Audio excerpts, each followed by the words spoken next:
Hello there. Today I will be showing you how to make paper geodes, kind of like this, by using very simple materials: markers, crayons, sharpies, pencils, paper. That's all you need. You could use different materials as well, and I'll get to that in a little bit, but just wanted to say hi, this is Annie, and let's get started. So for this project, all you're going to need is regular blank paper, or you can use notebook paper, a black marker. I use Sharpie for this example. You need Crayola markers or any type of felt tip marker, various colors. It can be thick or thin. You can use, I use crayons for this, but you can also use colored pencils, and you need a regular pencil.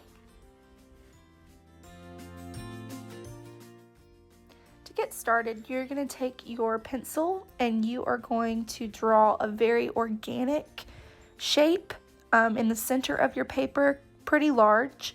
You can add as many grooves as you would like. Just think about the shapes of the geodes, make it look natural, like it was possibly made by the earth, just like geodes are. Be creative with it. Don't get too wild, but make it as organic as you can. After you make that initial line, you're going to take another line following the ridges that you've made all the way around until you meet where you started.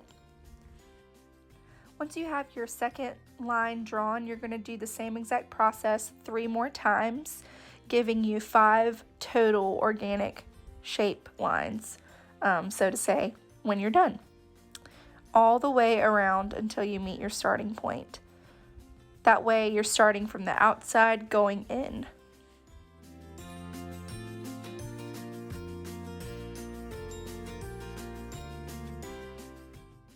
Once you have your 5 organic shape lines drawn, you are going to take your Sharpie or black marker and you are going to outline the first line you made, the third line you made, and the 5th line you made. To start out, I am just going to do a little section of each of those just so you can see exactly what I'm talking about. Just for my sake, I did this going around the entire geode just to make sure that I am outlining the correct lines. It can get a little tricky when you're looking at that many lines at once, but this just helped me in my process. So I am now going to go ahead and complete the outline. I start out with kind of a thin mark, just so I can finish the line and meet where I started for all 3 of the lines that I'm outlining right now. After I'm done, I am going to go in and make them bold.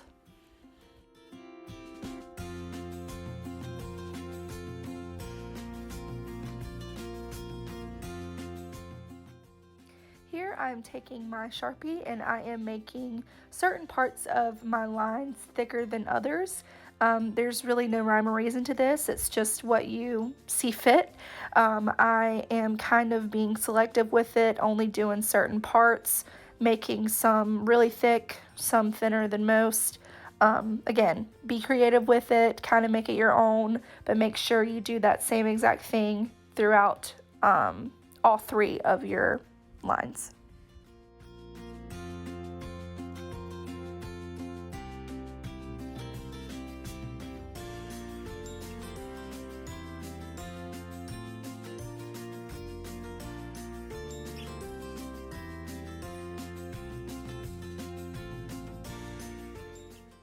For this next part, you are going to choose your color scheme. This is where it gets fun. So I chose to do a pink, purpley, reddish color scheme, okay? You're going to start with the darkest color in your color scheme, and you are going to go right on the edge of that black line. Now, the edge that you're going to color with this dark color is the inner edge, not the outer. So, if you see what I'm doing, I am going to the inside of these black lines, okay? This is very important. It gives you that looking in effect when you finish. just like if you were to hold an actual geode in your hand, how they kind of go inward and you see that it's hollow. So this gives it kind of that effect. So make sure that you're doing the edge that's on the inner part of that line rather than the outer part.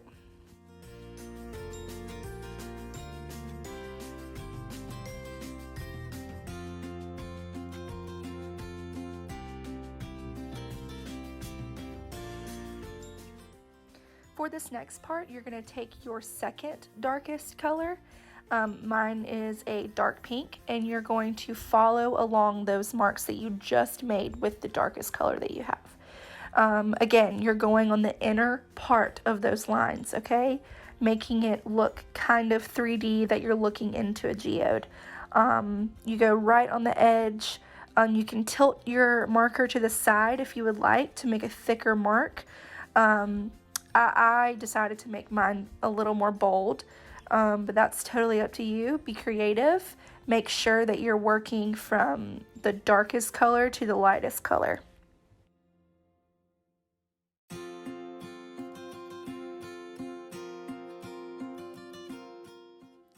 This next part, you can really just choose what color you want to use as long as it's in your color scheme.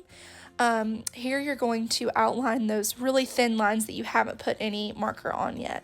I decided to use red, and it's a thin mark, not a thick mark. If you look at a geode, pictures of actual geodes, you'll see exactly what I'm talking about. They have these thin marks within them, and this is just covering those bases and making sure that our geode has those marks as well. Here I was going to use what I thought was a light colored marker, but it turned out to be almost as dark as that hot pink and the red that I had just used. So, just like Bob Ross says, we don't make mistakes, we make happy accidents. I made a few of those lines a little thicker than I wanted, but it turned out just fine. Okay, so here I am going to take the lightest marker color that I have chosen for this. This just ended up being a light pink. I am going along the edges of the marks that I made at the beginning and some of the marks that I made with the thin red line. Again, this is all up to your creativity. If you would like to look at some examples of actual geodes, you can do so just to kind of get a feel for how you want to go about this. But again, this is completely up to you. Not really a rhyme or reason, just as long as you're following along with those lines neatly.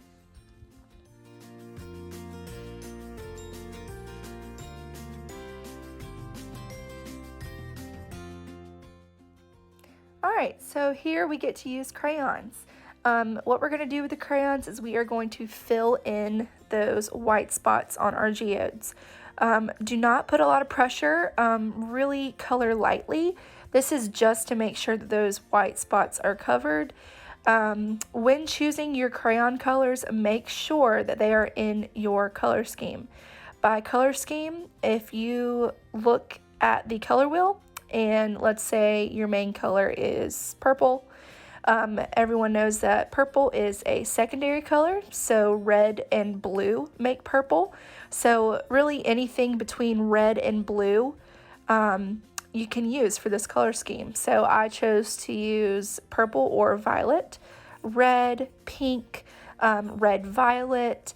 So yeah, it's completely up to you what kind of color scheme you're using, but just make sure that they're all going together.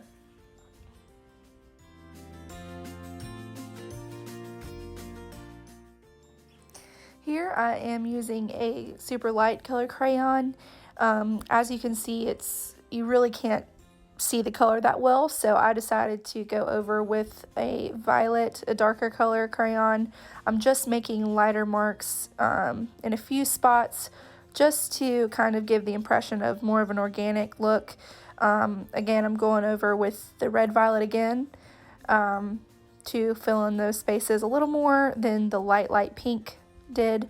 But yeah, after you're done with the crayon, you are done with your geode. Here are the other examples that I had laid out for you at the beginning.